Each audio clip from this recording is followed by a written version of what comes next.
Ministry of information और technology के अंदर लाना चाहिए कि नहीं, तो मैं इसके पक्ष में बोलूँगा। और मैं एमजीएस महाविद्यालय का छात्र हूँ। अगर हम बात करें ओटीटी प्लेटफॉर्म की, उसको हम ओवर द टॉप प्लेटफॉर्म बोलते हैं, और इसमें ये सोशल मीडिया की तरह ही वर्क करता है और ये एक इंटरमीडिएट की तरह वर्क करता है। इसमें हम लोग थिएटर वगैरह को छोड़कर हम सीधे ही मूवीज वगैरह को देख सकते हैं और अन्य अन्य चीज़ों का भी अभी प्रचलन होने लगा है। अगर हम सोशल मीडिया, अगर हम ओटीटी प्लेटफॉर्म की बात करें तो इसकी भूमिका बढ़ती जा रही है, क्योंकि अपने हमारी कंट्री के 2 बिलियन यूजर्स हैं और साथ ही साथ हमारी कंट्री में इसकी जो मार्केट वैल्यू है वो मार्च तक 500 करोड़ थी और 2025 तक लगभग 4,000 करोड़ तक पहुंच जाएगी। इसमें मैं ये बोलना चाहूंगा कि अगर हम ओवर द टॉप प्लेटफॉर्म की बात करें तो ये बात सच है कि वो उसका रेगुलेशन नहीं करते थे, पर ये चीज़ सही है, क्योंकि उसमें एक सेल्फ रेगुलेटरी बॉडी बना के रखी थी, क्योंकि IMAI, internet and mobile association of India. जैसे कि हम देखते हैं, अगर हम प्रेस की बात करें तो प्रेस काउंसिल ऑफ इंडिया है, अगर हम फिल्म्स की बात करें तो सेंसर बोर्ड है, पर ऐसा उसमें कहीं नहीं था, जिस कारण से कुछ ऐसी चीज़ें हम लोगों को देखने मिलता था जिससे हमारे देश का माहौल खराब होता था। मैं अगर आपका एग्जांपल दूं तो अभी तांडव सीरीज आई थी, उसमें हमने देखा था कि शिव जी को थोड़ा गलत तरीके से दिखाया गया था, और वहां पर हम देखते हैं कि कुछ लोग इसका विरोध कर रहे थे और काफी चीजें देखने को मिलती है। अगर हम इसके बारे में बात करें, अभी कुछ लोग बोलते हैं कि क्या इसको अंदर ले सकते हैं, क्या इसका हम रूल बना सकते हैं। जी हाँ, बना सकते हैं। 2000 एक्ट ऑफ इंफॉर्मेशन टेक्नोलॉजी इसमें बोला जाता है कि उसका सेक्शन 87 बोलता है कि अगर गवर्नमेंट, अगर क्योंकि उस समय टेक्नोलॉजी इतनी नहीं थी, हमें ये पता भी नहीं था कि over the top platform Disney, Hotstar वगैरह ऐसी चीज उपलब्ध भी हो सकती है, इसीलिए उसमें ऑलरेडी 87 सेक्शन था कि उसमें अगर लॉ बनाना चाहे तो बना सकते हैं। और ये बात तब और जब जाहिर हुई जब प्रज्वला केस में 2018 में सुप्रीम कोर्ट ने सरकार को एक बार बोला कि आपको इसमें देखना चाहिए, और एक PIL जब दर्ज की गई तब सुप्रीम कोर्ट ने सीरियसली बोला कि आपको इसके बारे में देखना चाहिए। और फिर गवर्नमेंट ऑफ इंडिया ने इंटरनेशनल जो हमारी IT मिनिस्ट्री है उसने उन्होंने 2019 में एक लॉ, उन्होंने नोटिफिकेशन जारी की, और फरवरी 2021 में उन्होंने इस बात को कर दिया, नोटिफिकेशन बोला गया, इसमें साफ बोला गया कि हम ये नहीं बोलते कि सोशल मीडिया प्लेटफॉर्म हमारे यहाँ के काम नहीं कर सकते, पर आएंगे तो संविधान का पालक होगा, क्योंकि हम आपके फ्रीडम ऑफ स्पीच सही बात है, पर आप किसी के फंडामेंटल राइट को हम लोग हटा नहीं सकते, हमें उनको भी देख के चलना पड़ेगा। अगर हम इसकी बात करें तो इस नोटिफिकेशन में साफ बोला गया कि जो सोशल मीडिया इंटरमीडियरी है, या फिर उसको सोशल मीडिया प्लेटफॉर्म बोलते हैं, उसको 2 भागों में डिवाइड किया गया। एक तो सोशल मीडिया इंटरमीडियरी और दूसरा था सिग्निफिकेंट सोशल मीडिया इंटरमीडियरी। इसमें जिसके 50 लाख से ज्यादा यूजर हैं उनके लिए अलग लॉज होंगे, और इसमें पहली चीज ये बोला गया कि वहां पे चीफ कॉम्प्लायंस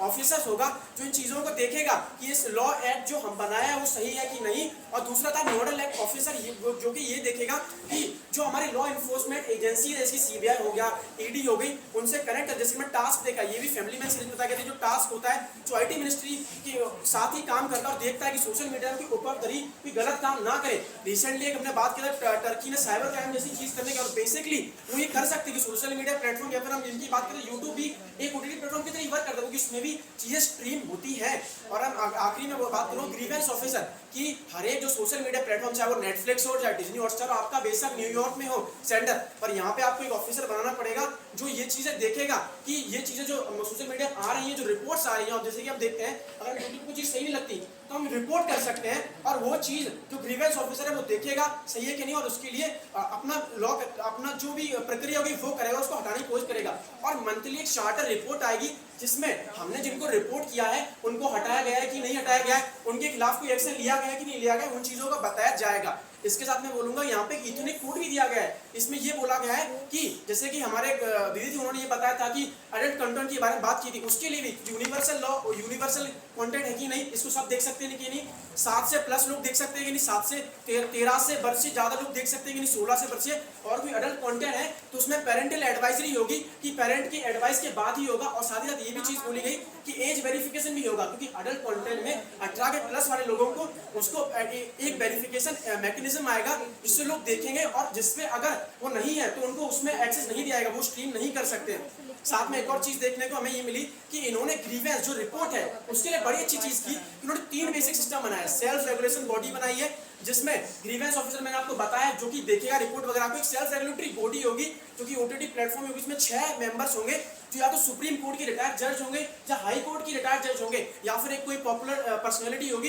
जो चीजों को समझ सके सही है कि गलत, और आखिरी में एक ओवरसाइट मैकेनिज्म होगा जिसमें आईटी मिनिस्ट्री में रजिस्टर होगी ये पूरी यूटिलिटी प्लेटफॉर्म, और वो उसमें देखेंगे कि ये रिपोर्ट को जो हमने किया है वो सही तरीके से सही उसका हुआ कार्यक्रम नहीं हुआ या हुआ है, तो उसको वो मतलब जो मैंने बोला था ना कि वो चार्टर भेजेंगे वहां पे वही, और साथ ही साथ जो रेगुलेटरी बॉडी है ना जो देखेगी कि ये रिपोर्ट को मतलब जो सेकंड मैकेनिज्म है उसमें जो रेगुलेटरी बॉडी बैठी है उसको भी रजिस्टर करना पड़ेगा मिनिस्ट्री ऑफ इन्फॉर्मेशन में। साथ ही साथ ये भी बोला गया है कि मिनिस्ट्री ऑफ इन्फॉर्मेशन उनको एक चार्टर देगी जिसके हिसाब से उन्हें काम करना है कि नहीं करना है, ठीक है। ओटीटी प्लेटफॉर्म में ये भी देखा जाता है कि न्यूडिटी वगैरह के जो केसेस होते हैं उसमें भी अब लगाम लगाने के लिए हमारे उसमें सेंसरशिप ये सब बोला था कि फ्रीडम स्पीच हटाई जा रही है, पर ये गलत है क्योंकि फ्रीडम स्पीच तब हटाई जाएगी अगर सेंसरशिप होगा। पर हमारे जो आईटी मिनिस्टर है प्रकाश जावड़ेकर उन्होंने साफ बोला कि सेंसरशिप नहीं है, आपको अगर आपको ओटीटी प्लेटफॉर्म स्ट्रीम करना है करिए, पर हमारे संविधान, क्योंकि हमारा देश विविधताओं का देश है, हमारे यहाँ अलग अलग कोने अलग अलग मजहब के लोग रहते हैं, अगर उनकी भावनाओं को ठेस पहुंचेगी तो सही नहीं होगी। अभी देखते हैं कि हाल के हाल कोई भी दंगा फैल जाता है और अभी सोशल मीडिया प्लेटफॉर्म पे ऐसा होता है कि चीजें जल्दी जल्दी फैलने लगती हैं,